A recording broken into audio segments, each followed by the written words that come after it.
I was the undisputed kingpin of ST. Jude's home for boys. Nobody dared to adopt me. 2 months ago, I beat up my new foster father and was promptly returned to the orphanage, postage paid. When the richest man in the city came to adopt me, the director, Mrs. Higgins, gave me a desperate lecture. Jax, you have to behave in this new home. No more trouble. I really want you to have a family of your own. I nodded, looking solemn, but the moment I stepped into the billionaire's mansion, I didn't rest for a second. I had a new older brother with severe depression. I dragged him along to take care of 10 stray cats and dogs. I had a new older sister with bulimia and binge-eating issues. I dragged her mountain climbing for a solid month. 1 month later, the billionaire dad brought me back to ST. Jude's. Mrs. Higgins sighed heavily. It's okay. If you can't handle him, I understand completely.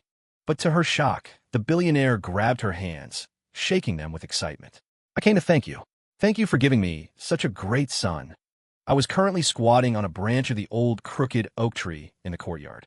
My fingertips had just grazed a bird's nest when I heard Mrs. Higgins screaming from below. Jack Sterling, get down here right now. Messing with bird nests again. I hugged the trunk and glanced down. She was standing there, hands on her hips. Get down for what? Someone else with bad eyesight wants to adopt me. I swung my legs, feeling absolutely nothing. The chaos of the last few adoptions was still fresh in my memory. I'd been returned 8 times, earning me the title of the orphanage's return to sender champion. Mrs. Higgins glared up at me. This time is different. It's Arthur Sterling, the richest man in Seattle. His family practically owns the skyline. I scoffed, sliding down the tree and dusting off my jeans. So what are these rich? Do his power lines have gold trim or something? Mrs. Higgins tried to smack the back of my head, but I dodged effortlessly. She sighed helplessly. He consulted a spiritual guru who said you are his family's destined lucky star. He specifically needs a son like you. Mrs. Higgins sighed helplessly. He consulted a spiritual guru who said you are his family's destined lucky star. He specifically needs a son like you. I raised an eyebrow. The guru must have had a glitch in his crystal ball. I was clearly a Jinx Pro Max 2 terabytes edition, not a lucky star. But rich people were generally terrible, so maybe this was a good chance to torment them. When Mrs. Higgins marched me in front of Arthur Sterling, I couldn't help but size up the legendary tycoon. The old man was wearing a suit that cost more than my entire existence, grinning like a billionaire Santa Claus, his eyes crinkled into slits. Good. Look at that spirit. Just like me when I was young. We both have that spark. The guru was right. I rolled my eyes. Lots of people had sparks. By that logic, I was destined to be soulmates with old Sal, the hot dog vendor down the street. Arthur Sterling looked more and more satisfied. He turned to Mrs. Higgins. I'll take the boy. Since he's entering the Sterling family, his name should match his brother and sister. We'll change it to Leo Sterling. I jumped up on the spot, my voice louder than his. I'm not changing it. The air went silent. Mrs. Higgins rubbed her hands awkwardly. Mr. Sterling, the boy is stubborn. He might be a handful. Arthur froze for 3 seconds, then clapped his hands and cheered. Character. I love a kid with character. If you don't want to change it, don't change it. I curled my lip. So this was the eccentric laugh of old money. Mrs. Higgins squatted down, holding my hands, her eyes rimmed with red. Jax, please be good in your new home. Don't cause trouble. I want you to have a real home. Her hands were warm, smelling of cheap soap. My chest felt tight. I kicked a pebble and mumbled, I know. She didn't need to be so sad. These rich families usually adopted me for the novelty.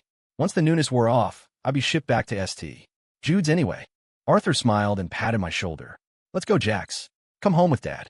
I promise you'll live like a king. I shoved my hands in my pockets, acting cool. Don't call me Jax. Call me Mr. Sterling. He didn't get angry, just chuckled. All right, Mr. Sterling it is. Let's go meet your brother and sister. I followed him, secretly planning how to make him send me back. The plan was precise. Step 1, annoy him. Step 2, make him voluntarily return me. On the drive, Arthur rambled about the family. He was widowed young and raised a son and daughter alone. Now that he was aging, neither of them could handle the Sterling Empire. He was frantic, so he saw a guru who told him to adopt an orphan from the South Side to untie the knots in his family. Arthur checked ST. Jude's, found me, and decided I was the one. Walking into the living room, I saw 2 people on the sofa. The guy on the left radiated a don't touch me aura. That had to be the eldest, Liam Sterling. The girl on the right was round, her cheeks puffed out. That was the sister, Lila Sterling. Liam glanced at me once, then immediately looked down, treating me like air. I didn't plan on being polite. I remembered Mrs. Higgins mentioning his condition. Hey, I heard you got melancholia. Liam froze like someone hit the pause button. His eyes widened in shock. He slowly looked up, disbelief written all over his face. In the Sterling house, nobody dared mention his depression so bluntly. I patted his shoulder. Melancholic? Is that from eating too many watermelons? Or do you get a rash from cantaloupes? Don't give up, man. Your family is rich. They could buy you better fruit. What are you worried about? I turned and saw Lila staring at me, her expression complex. Hey, they said you have bulimia? You love eating grease? Can you really inhale 3 buckets of fried chicken in one sitting? The moment the words landed, Lila's tears fell like broken pearls. She covered her face and wailed. I don't eat 3 buckets of chicken. Arthur rushed over to mediate, handing tissues to Lila while winking at me. Jax, don't talk nonsense. Your sister just has a healthy appetite. Liam's face was dark. He didn't scold me, just stood up and went to his room without a word. Lila was still crying. Dad, he called me fat. Arthur comforted her while I stood there looking innocent. But you are fat. Obesity leads to fatty liver, diabetes, hypertension, high lipids, cardiovascular disease, and yada yada. Before I could finish, Lila covered her face and ran upstairs. I smirked. This family was too easy. Liam was a block of ice, and Lila was a balloon that popped to the first prick. They were more fragile than the toddlers at the orphanage who lost their lollipops. Breaking these rich people would be easier than I thought. Liam barely left his room except to eat, walking silently to avoid human contact. I was bored out of my mind. No bird nest to raid, nobody pranking back. I was practically growing mold. One day, wandering the streets, I saw a group of stray cats and dogs in a corner, skin and bones. An idea struck. The Sterlings had money and space. Raising a few lives was nothing to them.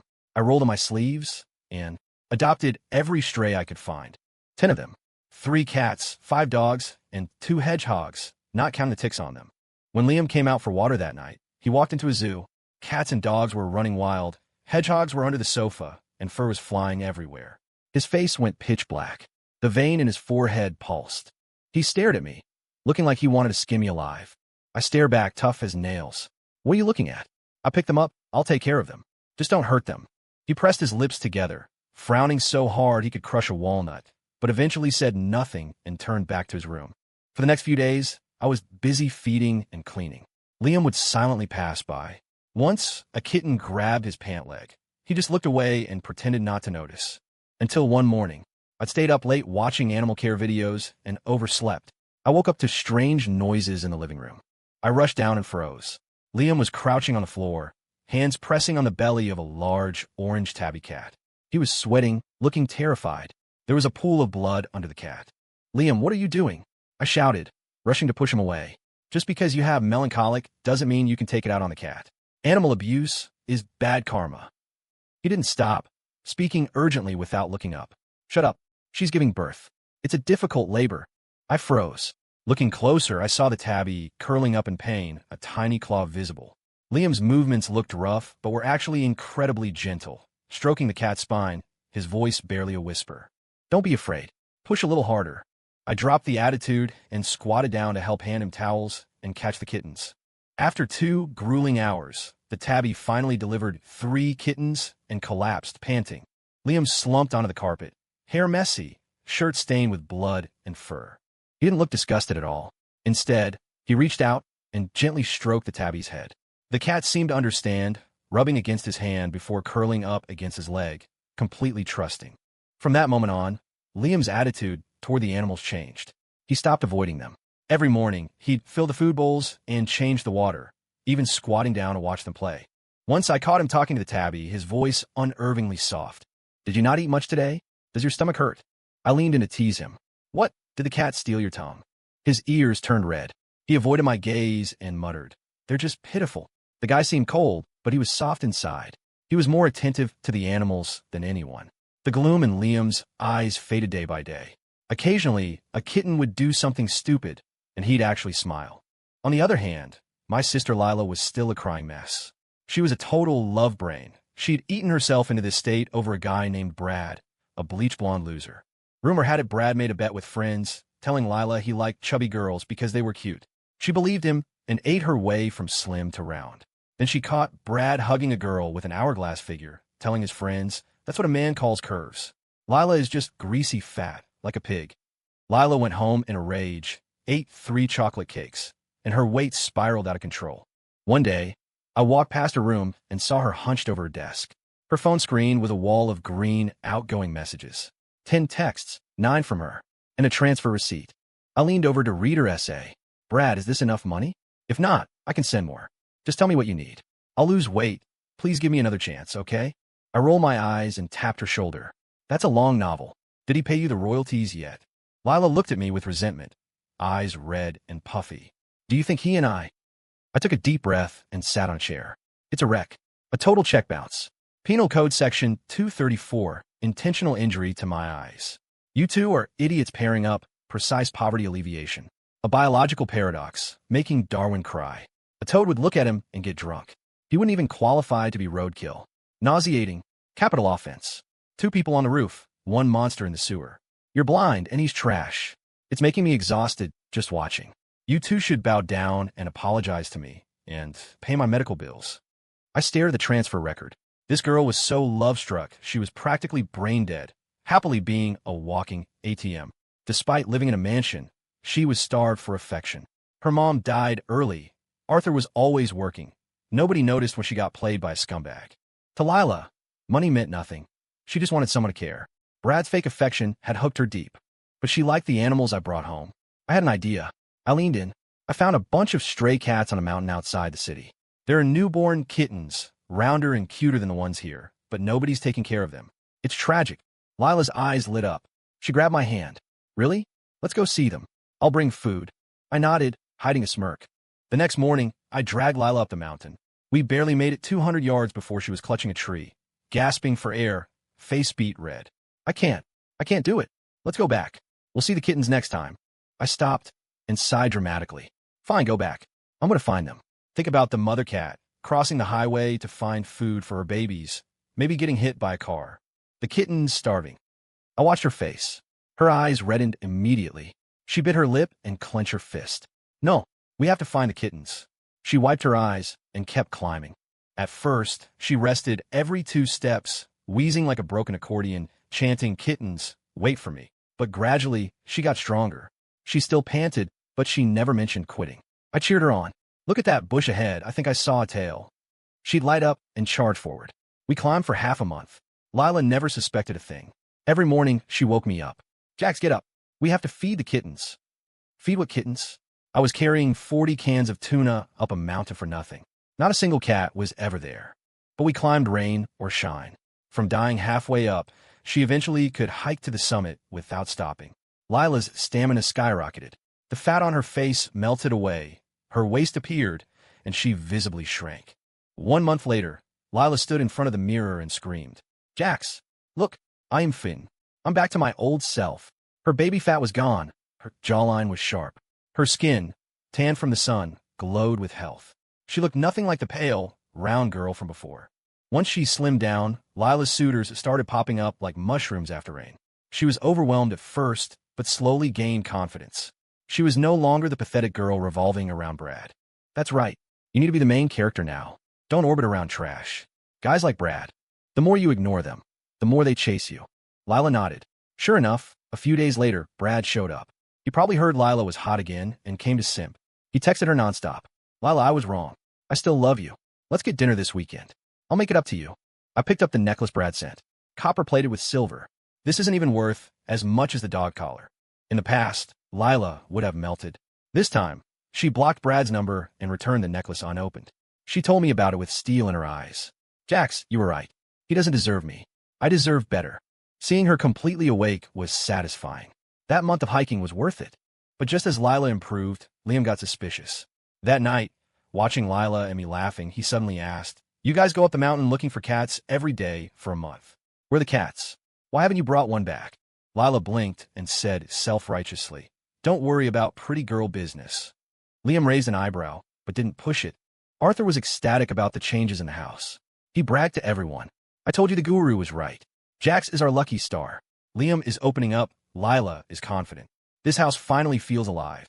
While he was happy, I threw a bucket of cold water on him. "Old man, don't just praise the guru. You need to reflect on yourself. You were so busy making money, you didn't notice your son was depressed or your daughter was being scammed by a loser. Was that right?" Arthur didn't get mad. He patted my shoulder, looking guilty. You're right. I was wrong. I neglected you all. From now on, I'll make time. I'll be a proper dad. Liam and Lila were sitting nearby, one peeling grapes for me, the other fanning me. Arthur asked, what about me? Dad, don't just stand there, I said, leaning back on the sofa. Go make Jax a cup of tea. I felt warm inside. This family was weird. A mute, a drama queen, and an absent tycoon. But they were kind. Compared to my previous foster homes, they were saints. Those other families looked nice, but did dirty things behind closed doors. My bad behavior back then was just payback, but I never told anyone. Now, watching Liam lose his gloom and start helping with the company, and Lila becoming a confident beauty, and Arthur actually coming home for dinner, I suddenly felt that being adopted by Arthur Sterling wasn't such a bad thing. One day, Liam was squatting on the floor feeding the dog, his brow relaxed. Suddenly, the landline rang, shattering the peace. Liam answered. Within seconds, his face went ghost white. His knuckles turned white, gripping the phone. What did you say? Don't hurt her. My heart dropped. What's wrong? It's kidnappers, Liam stammered, the old darkness flooding back into his eyes, mixed with panic. They say they have Lila. They want $5 million in cash, or else. I snatched the phone and roared into it. Cut the crap. If Lila loses a single hair, I will dismantle your hideout brick by brick. Shut up. 1 hour. The abandoned factory south of the city. Arthur Sterling comes alone. Cash only. Call the cops, and she dies. It was a shrill, female voice, dripping with hatred. Click. Arthur just walked in from work. Hearing this, his face turned green. He grabbed his coat. I'm getting the cash. You two stay here. I'm coming with you. Liam clenched his fists. Me too, I said. Safety in numbers. Arthur looked at us, nodded, and didn't argue. The atmosphere in the car was suffocating. We arrived at the factory as the sun set. It was gloomy, lit by a few flickering bulbs. We kicked open the door to find Lila tied to a pillar, mouth taped, eyes red. Seeing us, she started crying, making muffled noises. Standing next to her was a girl with messy hair and crazy eyes, holding a thick wooden club. It was Tiffany, the girl Brad had been cheating with. Arthur Sterling. Did you bring the money? Tiffany screamed, slamming the club on the ground. Throw it here, or I'll kill her. Let my daughter go first. The money is here. Tiffany shrieked, pointing at Lila. This slut. She knew Brad was my boyfriend, and she still seduced him. If it wasn't for her, Brad wouldn't have broken up with me. It's all her fault. Lila shook her head violently, eyes full of injustice. I exploded. I stepped forward, pointing at Tiffany. Is your brain flooded? Brad is a piece of trash. He cheated, lied, and stole. Only you treat him like a treasure. My sister doesn't give a damn about him. Kidnapping her is useless. Liar. Tiffany's face twisted. She raised the club and swung it at Lila's head. I'll kill you. In that split second, a figure burst in from the shadows, tackled Tiffany, and shielded Lila. It was fast and professional. I looked closely. It was a guy in a SWAT vest, tall, muscular, handsome enough to be a movie star. Tiffany screamed and tried to fight, but the officer locked her wrist instantly. Ms. Sterling, are you okay? The officer turned to Lila, his voice dropping an octave to gentle. He ripped the tape off and untied her, then scooped her up in a princess carry. Lila blushed, instinctively wrapping her arms around his neck. I'm okay. Thank you. We followed them out. As we stepped through the factory gates, I stopped dead. Outside, a lineup of men was waiting. There were guys in tailored suits looking like lawyers, guys in athletic gear who looked like fitness models, and a guy leaning against a sports car who looked like a tech CEO. Seeing the officer carry Lila out, they swarmed. Lila, are you hurt? I was so worried. I came as soon as I heard. The officer set Lila down, smirking. Ms. Sterling, quite the popularity you have. Lila turned bright red and lowered her head. Thank you all for coming. Since she lost the weight, her popularity was absurd. Where are the morals? Where was the dignity? Arthur watched the scene, stunned, then smiled with relief, patting my back. Jax, you really have a way. Lila is a different person now. Liam let out a breath, a faint smile touching his lips. Tiffany was dragged away by other officers, still screaming curses. I walked up to her. You can't let go of Brad because you think he's rich. He's not. He's a gigolo. He steals money from older women to support you. Tiffany listened, eyes widened, and she fainted on the spot. The next day, the police report came in. Tiffany cracked immediately. She showed them her text with Brad. It turned out Brad owed massive gambling debts. He tricked Tiffany, telling her Lila was stalking him, and convinced her to kidnap Lila for ransom to pay his debts. When the police showed Brad the evidence, he collapsed, crying and begging. But the law doesn't pity scum. Brad got hit with kidnapping and fraud, 15 years. Tiffany went down for kidnapping too. They were soulmates locked up in separate prisons. When we heard the news, we were eating dinner. Lila paused, then smiled, a look of pure relief. Liam put down his chopsticks, looking pleased. Arthur laughed. This is great. If Jax hadn't woken Lila up to Brad's true colors, who knows what would have happened? I sipped my tea, acting cool. No big deal. I've seen plenty of guys like him. Since Brad and Tiffany went to prison, the Sterling house was peaceful. Liam became cheerful, managing the company well and helping me feed the strays. Lila rejected all her suitors to focus on her career. She opened an animal rescue foundation, taking in all my strays and more. She was glowing. Arthur was over the moon. One day, he patted my shoulder. Jax, come with me to St. Jude's. We need to thank Mrs. Higgins properly. I hesitated. Going back to the orphanage usually meant being returned. But seeing Arthur's eager face, I nodded. Fine. I should see her anyway. When the car pulled up, Mrs. Higgins was waiting at the gate. Seeing us, her smile froze. She rushed over, grabbing my hand, her voice frantic. Jax, did you cause trouble again? Did you get the family involved in that kidnapping? I told you to be good. Why won't you listen? She was tearing up, lightly slapping my hand. She looked apologetically at Arthur. It's okay, Mr. Sterling. If you can't handle him, I understand. Arthur grabbed Mrs. Higgins' hand, shaking it violently. Director, don't say that. I came to thank you. Thank you for giving me such an amazing son. Mrs.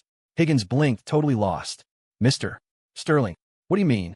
Jax didn't cause trouble. Arthur laughed. Trouble? He saved our family.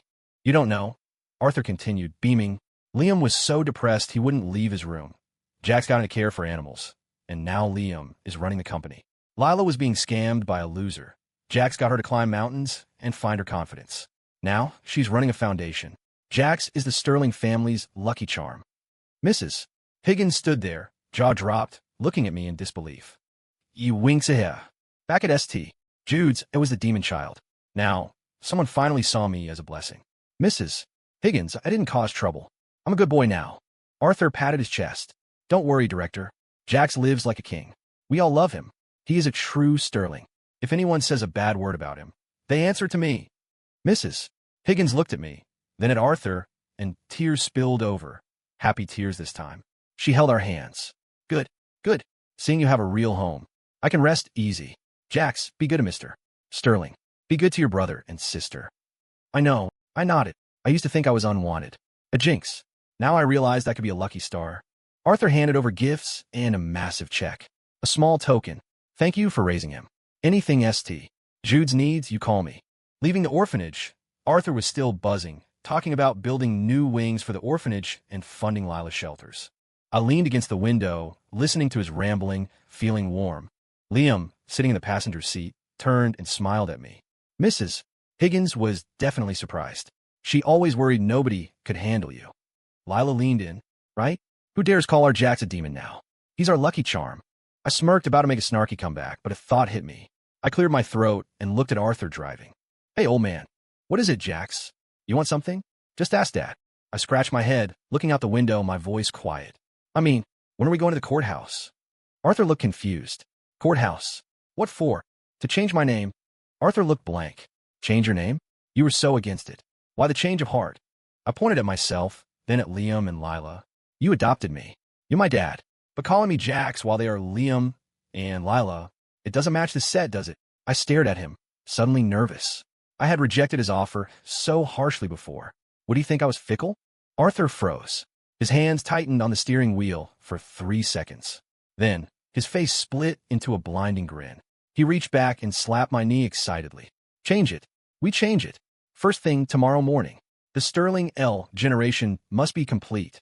He laughed so hard his eyes disappeared. Now, Leo, Sterling. It's perfect. Liam, Lila, Leo. We are a complete family. I watched him laughing and felt a warmth spread through my chest. I used to think a name was just a label, but now I understood. Changing it meant acceptance. It meant I wasn't just passing through. Liam smiled, his eyes warm. Welcome officially, Leo. Lila grabbed my arm, eyes tearing up. Yes, now we are real siblings. Liam, Lila, Leo. Nobody is missing. Her hand was warm. I didn't pull away. I just turned my head to look out the window to hide my grin. Arthur started humming a tune, clearly in a great mood. I told you that Guru was a genius. Watching the scenery blur past and the smiling faces of my family, I felt a sense of belonging I'd never known. At the orphanage, I was always returned. But here, Arthur treated me like a son. Liam and Lila treated me like a brother. They wouldn't throw me away because I was loud or troublesome. I knew, finally, that I was home. Story complete.